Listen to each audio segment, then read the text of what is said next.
Texas Podcast Massacre contains spoilers and adult language. For more horror, visit us at our website at texaspodcastmassacre.com.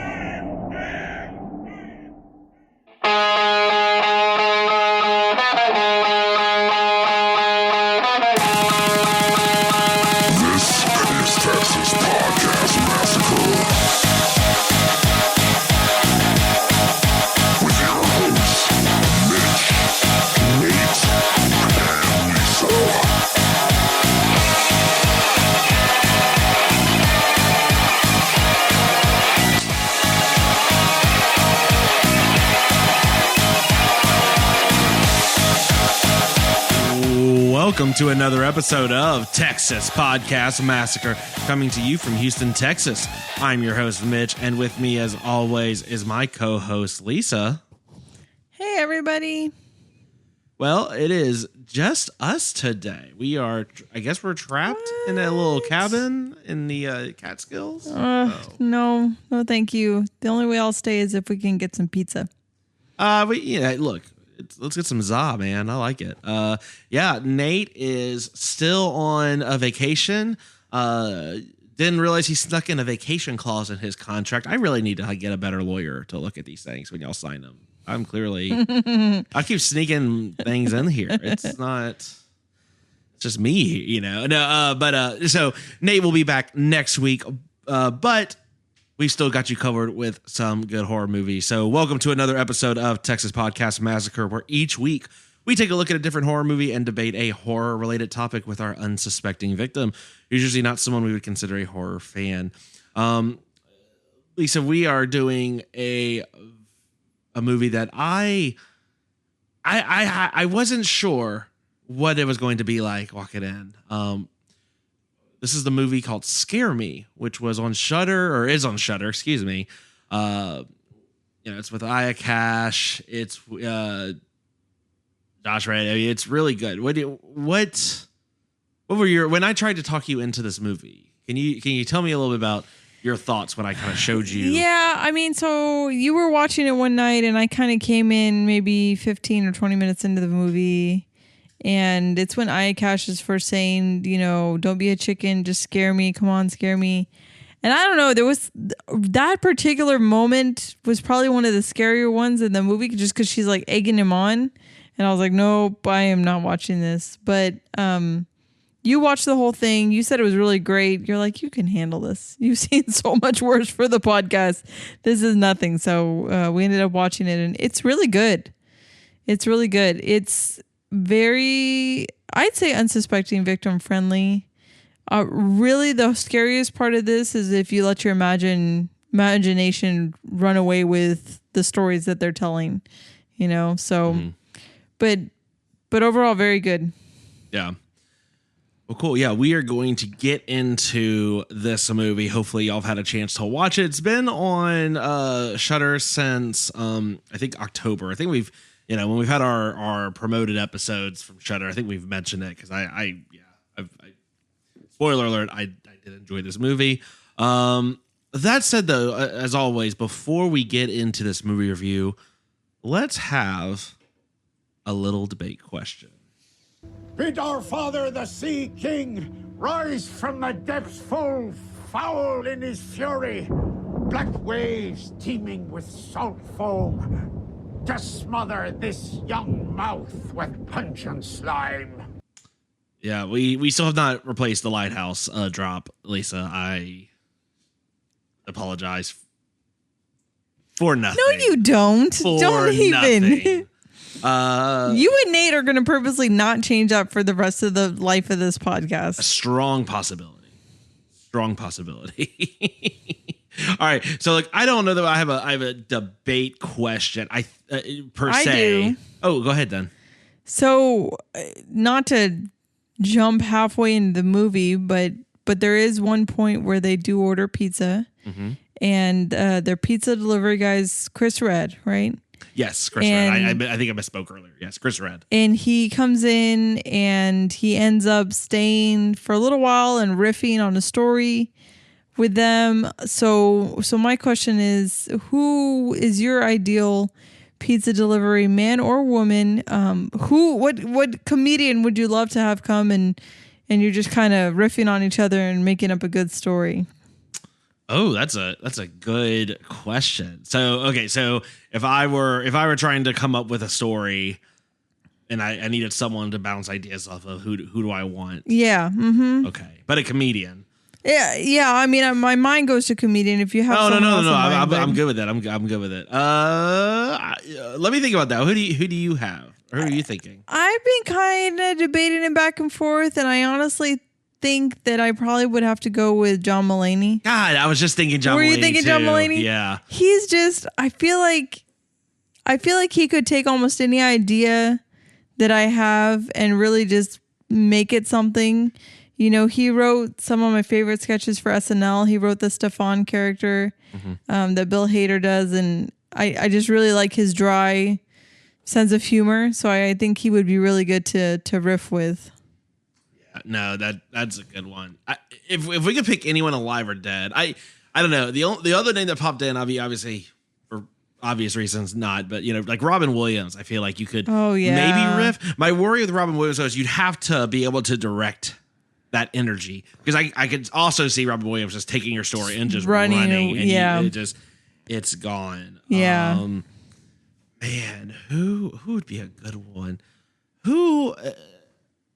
I'm blanking on his name. Lisa, do you remember the comedian? He has the kind of like he kind of screams a lot, which is very much my energy and on brand with me. He has the comment about him going to the Chinese buffet and oh my gosh, yes, this is gonna bother me. What's his name? Is it John something? Yeah. Oh man. Yeah. Well, John Panette.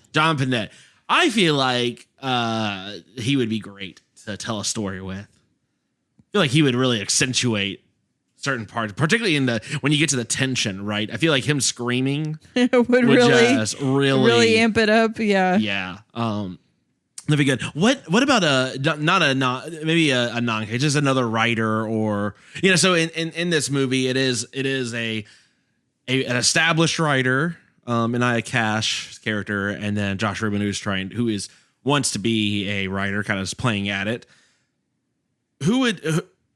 What other person, maybe another writer, would you want to bounce ideas off? Who would be fun to do this with?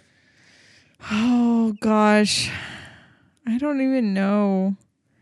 I'm trying to think a writer. Mm-hmm. That's hard for me to have to narrow it down to a particular writer. I don't know. I feel like trying to remember his name in here. Fred, right? That's the main guy's name. I feel like he's kind of intimidated by Aya Cash most of the movie because, you know, she's a successful writer. Yeah. I feel like I would be the same way. I'd be like, I can't. I would be scared. I would be scared to tell a story and have them be like, well, that's dumb. You know? So I don't know. Do you have someone in mind? Yeah, I don't know. The obvious sort of answer would be like Stephen King. Yeah. But man, literary styles and writing styles are so different, and finding someone that you would riff off of seems to be like it would be difficult. I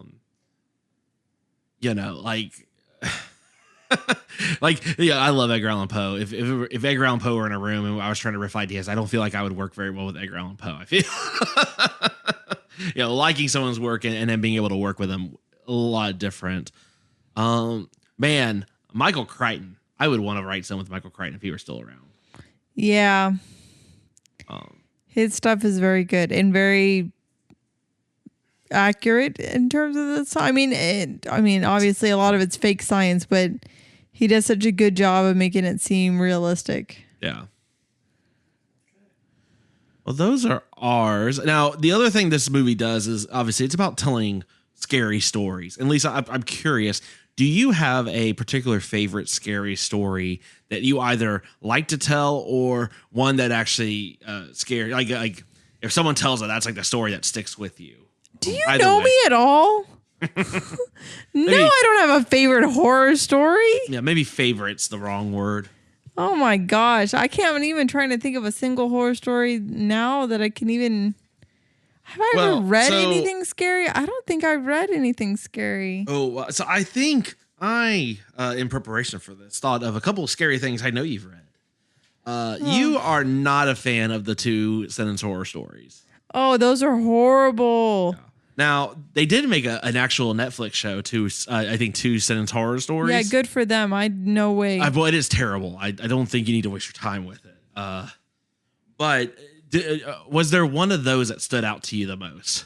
I'm sure everyone. Okay, I'm sure everyone, if you're listening to this, more than likely, even our unsuspecting victors, you've probably seen these because they've been out for a while.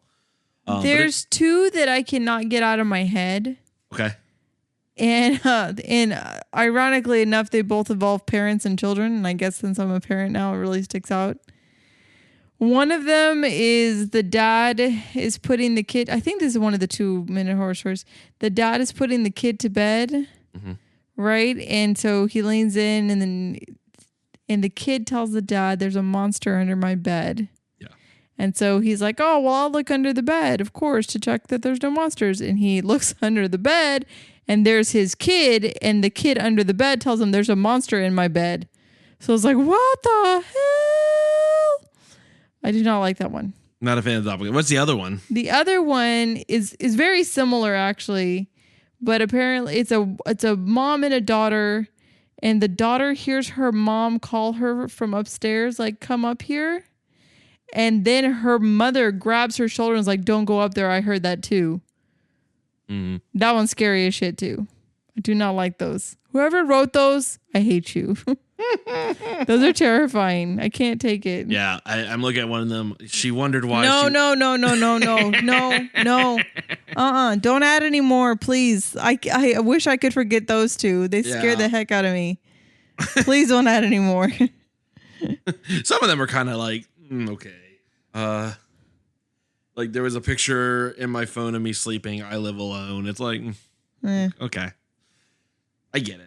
But yeah, some of them are really good. Definitely check those out if you have not seen them. Most of my favorite scary stories were all the ones that were in Scary Stories to Tell in the Dark. A lot of it just because the artwork was good, but also because I think in the original books, I don't know if they've changed them. I don't think they have, but they actually give you like the prompts for how you're supposed to like tell some of the stories and how you're supposed to like.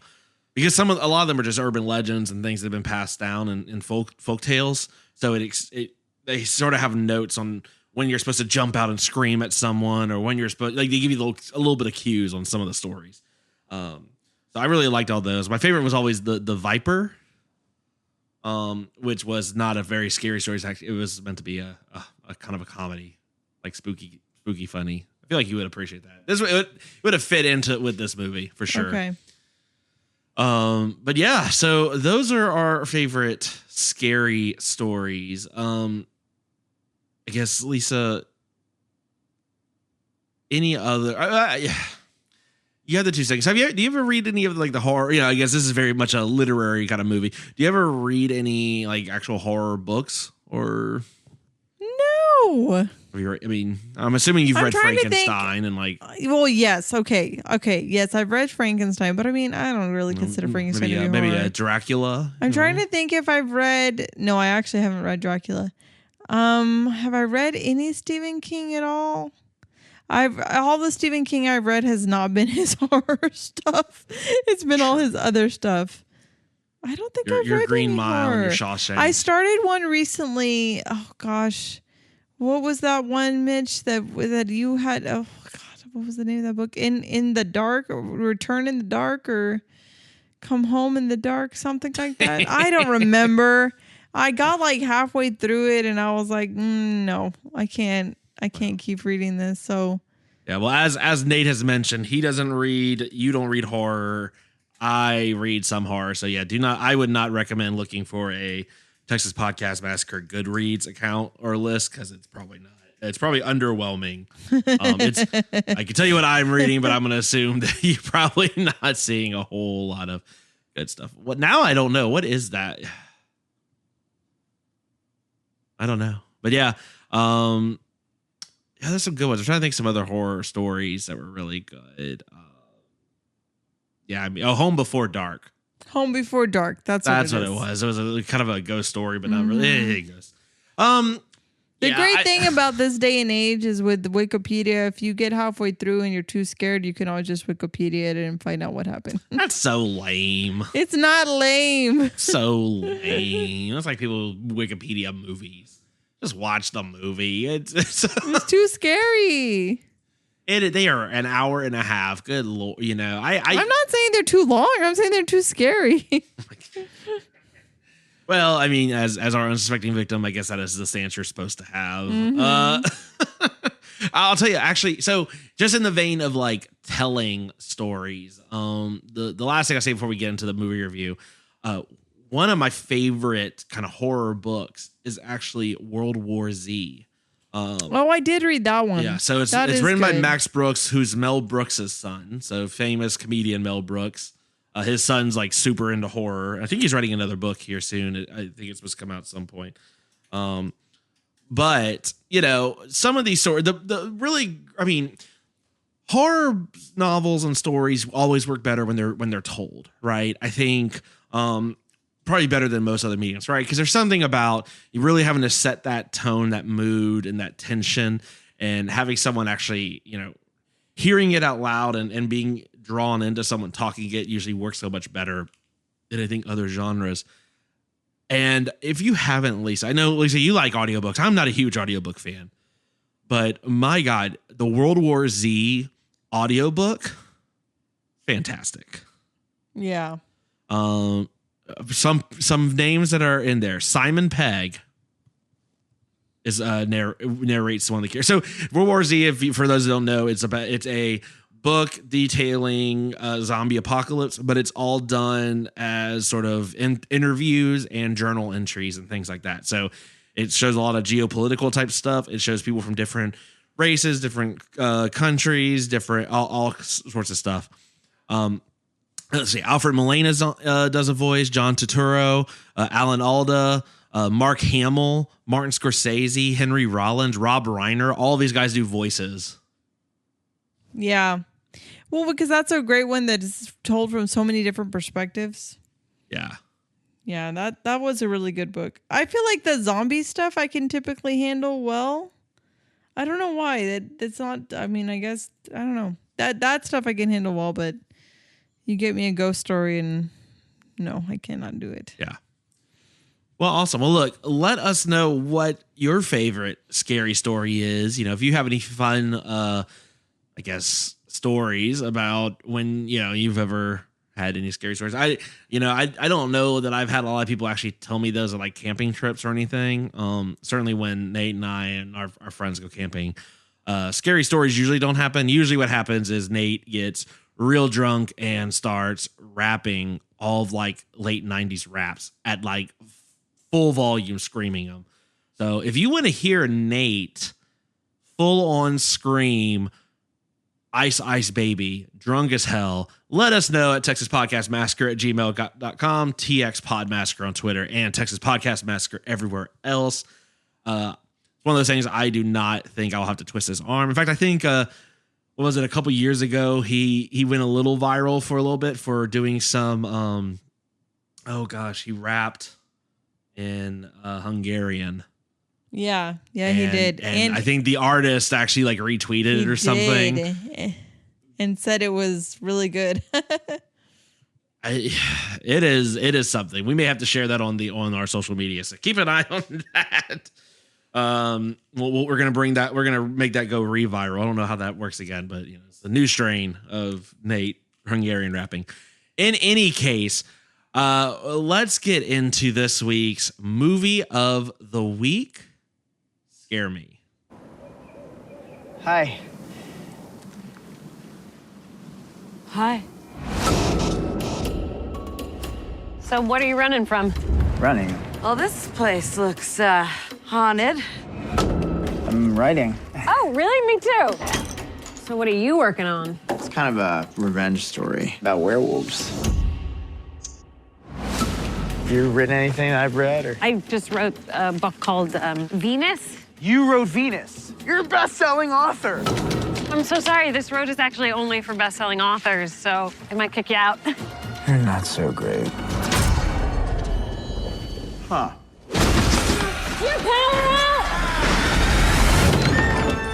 Power outage. I'm bored. Let's tell each other scary stories. Half cheese, half veggie, right? You seem like a fella who might be interested in some scary stories. And you seem correct. Hit me, Scare Master. So, there's this little boy. You hear something. Gasp.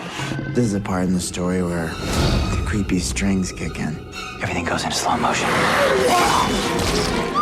Jesus Christ, dude. It's a good story, right? It's just been done like, I don't know, 600 or 700 times. Just because you're the best-selling author doesn't mean you get to school me on the story. Actually, yes, it does. Look at you! You are emasculated! I'm going to get you. Run, Jason! No witnesses! Do one about dead babies. Like an army of them? You know, they got like little baby heads. They just like, we don't want bottles, we want blood, you know?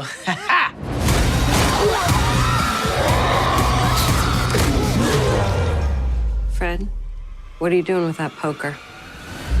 Is this part of the story?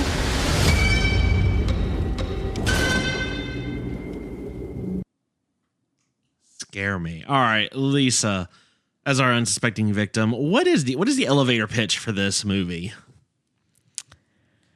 An established author decides to go to a cabin in the woods. I'm assuming she's never seen Misery, because why the heck would she do that? She runs into another guy claiming to be an author, but he's just starting out. Power goes out, as it typically does in these situations, and they decide to entertain each other by telling each other scary stories. Yeah. It's an interesting film. It's an interesting premise. Right. Especially, the movie is just built on, because you almost think it's going to be like an anthology film. Like this could easily fall into, it almost, that's how Tales from the Dark Side, the movie is. It's a boy reading from a book, and then they actually just went and filmed the vignettes. In this case, it's not. The stories are totally done by them actually just telling the story, which is it's an interesting thing in a movie. So Nate's not here, obviously, to give facts. I'm going to do my best. So, Lisa, what if I told you? So Josh Rubin plays the lead character, or one of the lead characters, Fred. There's only like 4 characters in this movie. Josh not only stars in this movie, he wrote this movie and directed this movie. Yeah. He's pulling triple duty. Yeah, that is impressive. Now looking at some of his other films, he was very involved in College Humor for several years. So a lot of different shorts. He's been around in that. So I think a lot of the comedy stuff he's kind of picked up from there. He's mostly just done shorts though. I don't know that I'm looking at his Wikipedia or IMDb page. I'm not seeing a whole lot of things I know. So I'm curious, what were your thoughts about it really? Yeah. His performance in this movie, the direction, the writing. I'm curious. I think he did a great job. For only having like 3 actors to direct, he did a great job. I'm wondering, you say he did a lot of shorts. I'm wondering if some of these stories started out as shorts in his mind, and then he just kind of put them together into this movie, Yeah. But yeah, I think his acting was good and his directing was good. I liked him. Yeah, I thought he did really good. It was I had never seen him, at least I'm aware of.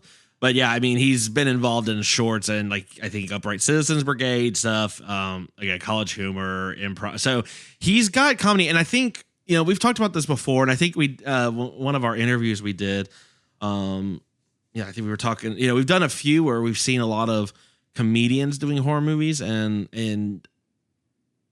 they tend to kind of stand out. And I think I guess there's something to do with just that understanding comedic timing, and that pairs really well with horror timing and understanding how to build up the same way you build up a joke, the same way you build up a scare in some regards, right? Because it's interesting. It's interesting to me to see a lot of these comedians sort of turn to horror and do really well. Like obviously Jordan Peele, Krasinski, John Krasinski. Interesting concept. So obviously, besides the two other big names, and really the bigger name is Aya Cash. This came out right when The Boys season 2 had just come out, so a lot of people will know her from that as Stormfront. She was incredible in both. I actually don't know which one I like her more in. She's plays sort of would you say it's almost I wouldn't say the same character, but very same kind of delivery. Yeah, it's similar delivery. Definitely different characters, but similar delivery. Mm-hmm. Now she's had some other roles in some smaller things, some TV series, kind of more bit parts. I'm not, I don't know if I've seen her in anything. I don't know if you had seen her in anything prior to The Boys. No, definitely not. I want to say these are sort of her, at least as best I can tell, some of her bigger roles. Certainly, I mean, she's done a lot more like TV series, so these are kind of her bigger. I mean, The Boys is a TV series as well, but I think this is one of her like bigger kind of movies. She does great. Give her more roles. I think she's in The Wolf of Wall Street for a little bit. She's in Jordan's assistant in there. So, I don't know. I thought she was really good. And then we also have Chris Redd from SNL, who is one of my favorite of the new cast. I don't know that Migos or Friendos clip. I think we've watched that like 50 times. That one's really good. He's great too. What I like about this is, it's three people and they all work well together, and I think that's a big thing when you only have three actors and you're doing a single location horror movie, is that everyone it really hinges on how well do they all sort of interact off each other. I think that worked. Now another actor. So the fourth role, and we won't give too much away just yet, but Bettina, so Rebecca Drysdale. She's the Uber driver at the beginning. Okay, yeah. I think she was in some Key and Peele sketches. She's been in a few shorts. So, I mean, most of these folks are all in sort of the comedy world, mostly doing.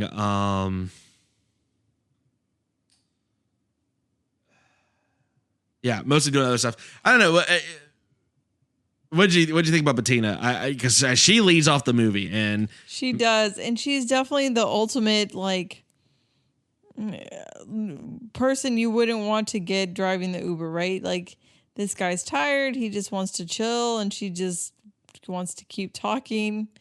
And I know some people like to talk to their Uber drivers, but I feel like a lot of people are like, look, just get me there. I'm good. Yeah, totally agree. So overall impression, I mean, we've already kind of talked that we kind of like this movie. I mean, Lisa, what are some of the things that you really liked about this film? I do like that the majority of the scare is in your imagination. Mm-hmm. When they're trying to scare each other, there's parts. The really interesting thing to me was that when they're telling a good story, their imaginations start to run away with them, right? Yeah. So like there's the part, and we'll talk about it, where there's a werewolf story, and all of a sudden you see in the shadow on the wall these claws and stuff. So I thought it was well done. I thought it was a really interesting take to do that instead of doing like, you know, little vignettes, you know, because that's typically what you would do. So this is a very much a, hey, you know, there's still ways to scare each other with all fancy CGI and all this sort of stuff. Just tell a scary story, you know, do a campfire story. That's, you know, you can still get someone with it, with that sort of thing. So that was interesting. Yeah. What was your favorite? You know, again, what I liked about this movie is that it very much was an anthology film. Like it sort of played the same way. There are these smaller stories, and then there's a big sort of wrapper around them. And I thought the wrapper was so good on its own too. And that's, you know, we've talked about in other episodes, just how having that sort of kind of wrap, you know, the main central thing that ties all the vignettes together is so important in these. You know, again, I did think it was interesting that, again, they didn't separately film it. They had some little effects, and they do different noises and things that are, as you said, their imagination sort of running away with them. But it's cool. It's cool to just have someone telling a story, and they just do so well telling it that you are sort of drawn in. I think there are parts where it's a little slow, kind of in the middle. But overall, I really like it. I mean, this movie comes in at about, as Nate would say, a tight 104 minutes. So a little over an hour and a half, not too long. Doesn't overstay its welcome. You know, man, last year I feel like Shudder just released so many good like movies and really just hit it out of the park. So I think this one actually got released at the beginning of 2020 at Sundance, and maybe might have had a larger showing had obviously COVID not kind of shuttered a lot of things. But yeah, I enjoyed it. I enjoyed it a lot. Let's talk about some of the actual story. So, you know, Fred, our you know, Josh Room, our central guy, we see him kind of going to this cabin because he wants to write the great American novel. You know, in his head, he believes that he is an author, he is a writer, and he's going to. This is what he needs to do. He needs to take some time and actually just write this great idea. And his great idea is werewolves. Let's just back it up for a second here. Yeah. Why does every author feel like to create their great masterpiece, they have to go to a cabin in the woods? I don't get that appeal, especially after you see Misery. Okay. I would have thought that would every author in the world would be like, yep, we're not doing that. Well, to be fair, he, you know, in Misery, he did finish the novel at a nice like resort, like, or hotel, cut off from everything. You know, it only really got bad when he was leaving, not while he was there. True, but still. But yeah, no. Look, I think it's the forcing yourself to not really have good cell phone reception or TVs and all that. But yeah, I'd maybe find some other thing. There's authors, you know, I've known that there's authors that, like you said, they go to a nice hotel, they go to a resort, they lock themselves in the room. I could see that, but I'm definitely not going somewhere, okay, where there's also potential to lose power. Yeah, that's, you know, unless you're like writing on like an old school typewriter, which this guy was not. Yeah, so you would opt more for the J.K. Rowling sweeten the Balmoral. Yes. Route. I would.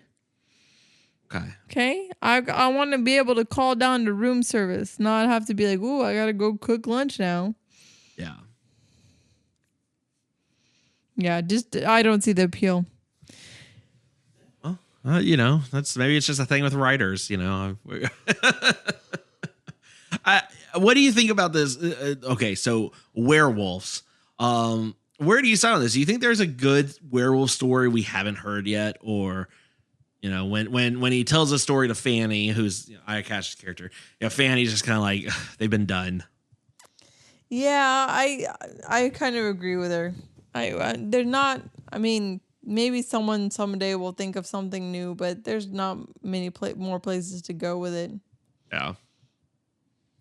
Yeah, he does not have a lot. One of the things I do love, Bettina's talking to him that because of course her Uber driver is also like a writer trying to be a writer or an actor. Yeah, because I think he tells us like, oh yeah, I'm a writer and an actor and all that, but he can't name anything he's actually done. Yeah. And I think she has this whole story about something with one of the stories from the Bible, and like he starts to try to like look into maybe writing that. I don't know. It's kind of funny. I can't imagine it being a very like. I think going to your point, I think going to a cabin makes sense if you already have sort of an outline and a plan, and you're just like, okay, I just need to go and just like focus, crank this out. Yeah. But going there and hoping for some divine inspiration to just hit you, probably not the best idea. Yeah. Because admittedly, most of what he does is he stares at a laptop screen with two lines on it, and one just says werewolf ? But anyway, so yeah, he does meet Fanny when he's kind of out for a morning jog the next day. It's very scenic wherever they're at. I think it's supposed to be in the Catskills. And he finds out that she is a best-selling writer she's a best-selling writer of another horror story. So who would have thunk it? So it must be that time of year, I guess, where people just go. Yeah, right. And she's working on her new horror novel, so that's why she came out there to focus. And then a power outage happens, and that's how they end up in the same house together. Which bold, right? You just met this person, you're like, yeah, power outage. Let me go hang out with them. Yeah, that's I don't know. As a horror writer, I feel like you should know better. That would be an no. Yeah. But I guess maybe he was so unimpressive that she wasn't worried about it. I don't know. Yeah, this guy's fine. Yeah, so we get to the story. So he tries to tell his werewolf story. Lisa, give me sort of your rundown of his werewolf story. I don't even remember it that well. Isn't it something like a kid's parents are killed by a werewolf, so then he wants revenge on the werewolf or something? Yep, that's basically it. Okay. And that's basically what he says. He basically says that, and she's like, and that's all you got? Yeah. Yeah, and yeah, it's not much. Now, while the effects are really cool, but yeah, the point being, it's nothing that you're unaware of with a... I mean, Josh Rubin sells the storytelling in this story. It is awesome. Now, then they go back and forth. So now Fanny tells a story. I guess, so we'll go into a little more details of the stories, but I'm curious, I mean, off the bat, who had the better stories? Fanny? Well, definitely Fanny. Yeah. Yeah, and I mean, I think that's, like we said, I think that's part of it is he's intimidated by her because she is a best-selling author, Yeah, well, that the story she tells about like the creepy like grandfather.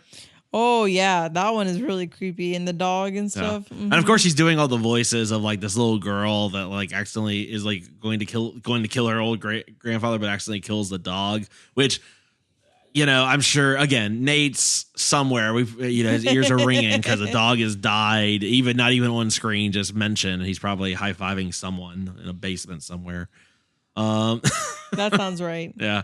But yeah, then the dog and the grandfather haunt the girl. The voice she just tells again. That's the strength of this movie is how they tell the story, how they tell these stories. Yeah. Yeah, and then we have that lead up until Chris shows up as the pizza man. So that's when it gets a little more into, I think, the comedy portion of the movie, and I think it kind of changes tones a little bit, right? Like for the first maybe half of this movie, when it's just Aya and Josh, it's very it's not really scary, but it's not really full on comedy. I think when Chris gets there, it becomes a little bit more comedic. Yeah, and by that point in the movie, you kind of need some like lightheartedness to break the tension. So that was a good spot to bring him in on. Yeah. So they're eating pizza. They're telling stories. They're doing cocaine, as one is wont to do. And then they reenact Venus, which was her book. And of course, they've been talking about this book the whole movie. And how much of it did we actually understand or get to see, Lisa? I know that was one of my big disappointments, was that we didn't get there. Like, you catch snippets here and there, but that's about it. Mm-hmm. I was like, oh man, I wanted to hear more about this book. No. Yeah, I mean it and you can kind of tell, like, it's building up. So I guess let's go back for a second. The main thread, let's talk about the main thread of this before we get into the kind of the final little bits of it. The main thread of this is that he envisions himself as this writer. He runs into Fanny, who is an established writer, and she basically is criticizing all of his ideas. Sort of saying that's all been played out. Of course, it's a white dude. Of course, there's a lot of this sort of, I wouldn't say kind of full on like woke culture or anything, but there's very much that sense of, he is, in some degrees, he's a little entitled or feels entitled, I think. She has a line in there about how I'm trying to think of the way to describe it. Maybe you can sort of kind of explain kind of what's going on here. What about her saying that his stories need to pass the Bechdel test? Not even just the Bechdel test, just that, I obviously the crux of this whole story is really about, he feels that he should just be able to write, put his pen to paper, and a good story comes out, and she's trying to basically say, no, you have to work at it. Yeah. There's this concept that she has this notebook, she's just always taking notes and writing things down and writing stuff, right? And he's just like, he's constantly like kind of like, well, what are you writing? What you got in your notebook? What do you do? And she doesn't want her ideas being stolen. I think it was that, and she also makes a comment at one point because he said he doesn't read much or something, and she's like, oh no, you have to read if you're gonna write. That's the only way, to learn. So I think you're right. I think he comes in with kind of a, like, I should just be able to do this, right? It's not hard. It's not hard to sit down and write a best-selling novel. Let's just do this, Yeah. And she comes in and kind of bursts his bubble. Was like, no, it takes work. You can't just, be whatever. You have to work at it. So yeah, it's a movie about privilege in a lot of respects.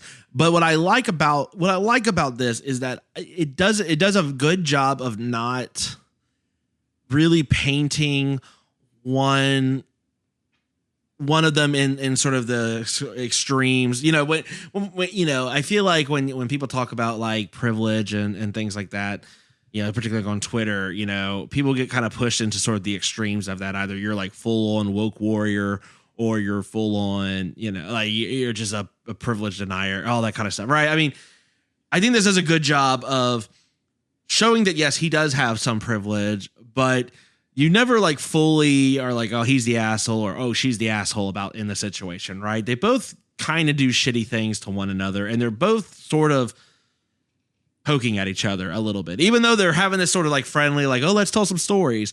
They're also still making, little subtle digs at one another, right? He doesn't think that she's all that, and as great as everyone sort of makes her out to be, and sort of has this kind of mentality of, oh, it's just because she's a woman who's done this, right? Right. Whereas she's also on the other side kind of digging, like, oh yeah, you're just doing the same old bullshit everyone else does, and just because you're a white dude, you think it's just gonna playing. Come naturally to you. Yeah. And it's an interesting, I don't know about you. I mean, I had interesting things because there were some points where I'm like, I kind of sided with Josh, like his character on some of it, but there were some lines that are like, well, yeah, he is kind of being that way too.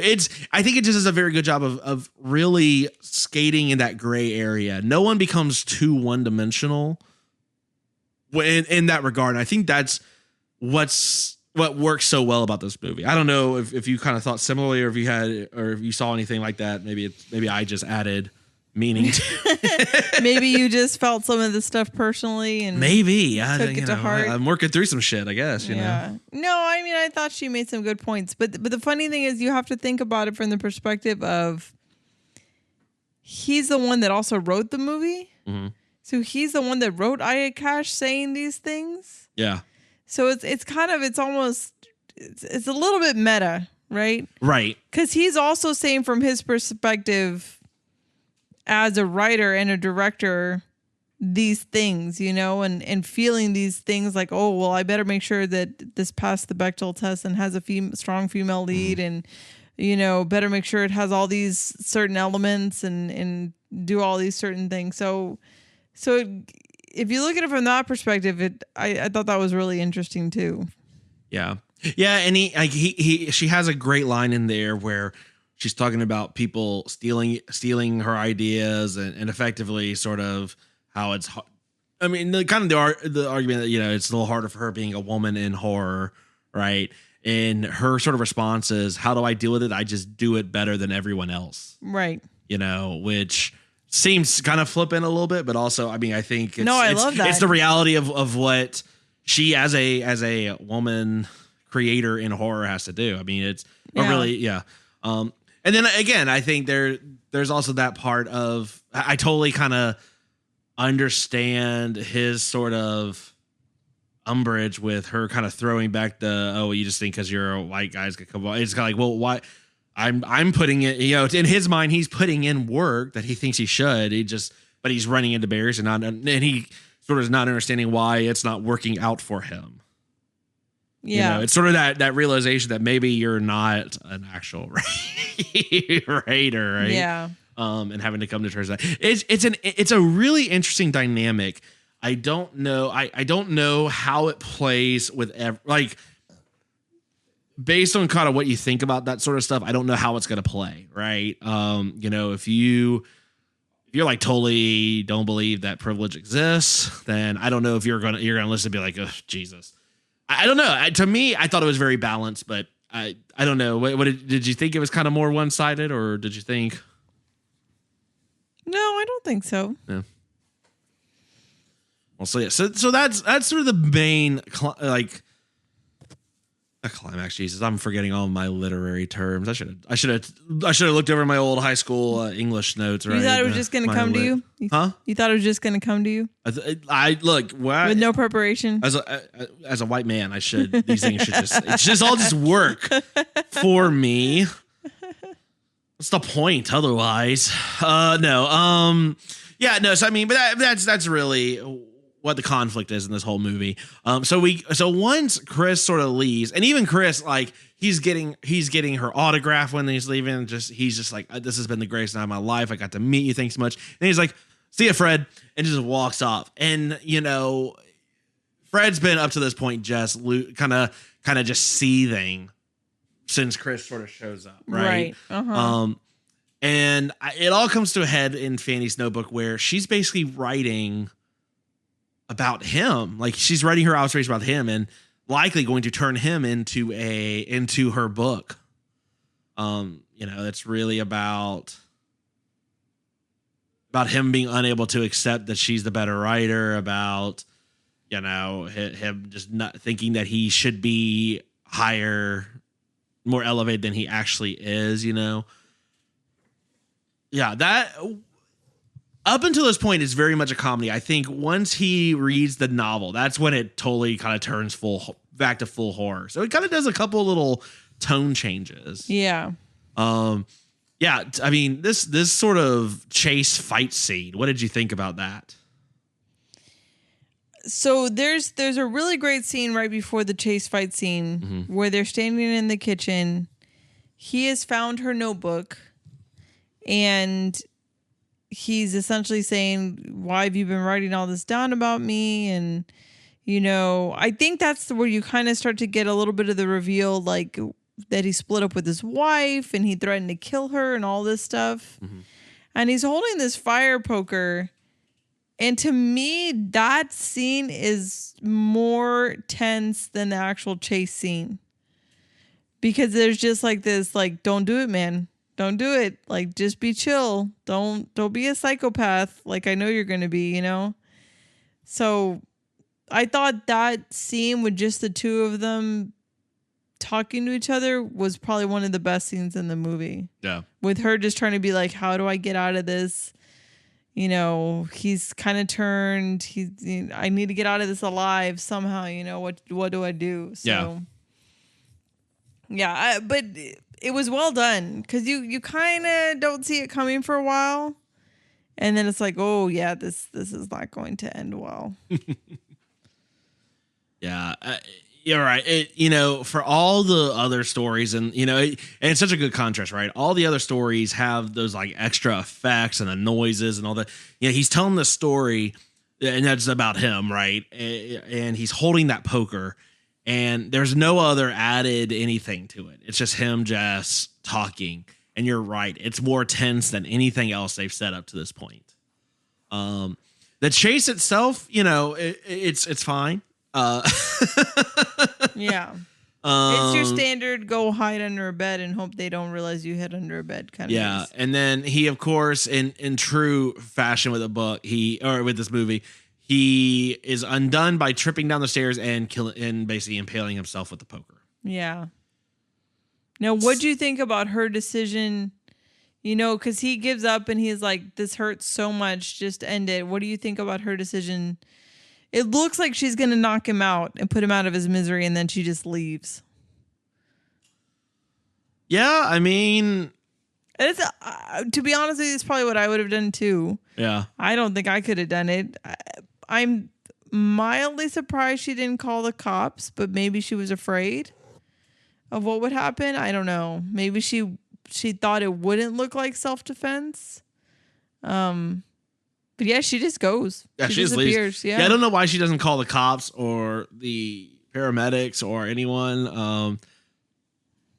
I mean, I don't know. That part is a little bizarre. I mean, if you're not, so she thinks about ending him, but she doesn't. Which I think is probably. I mean, you know, it's talking again. You know, I think the other juxtaposition of all this, right, is talking about horror and people dying and, you know, getting killed and all that. It's a lot different than actually in real life killing someone. Yeah. Right. So yeah, no, I mean, I like that they didn't have her kill her. I do. Yeah. I question from a normal person view of like, you know, we're not gonna call anyone. We're just gonna be like, I don't know what you're talking about.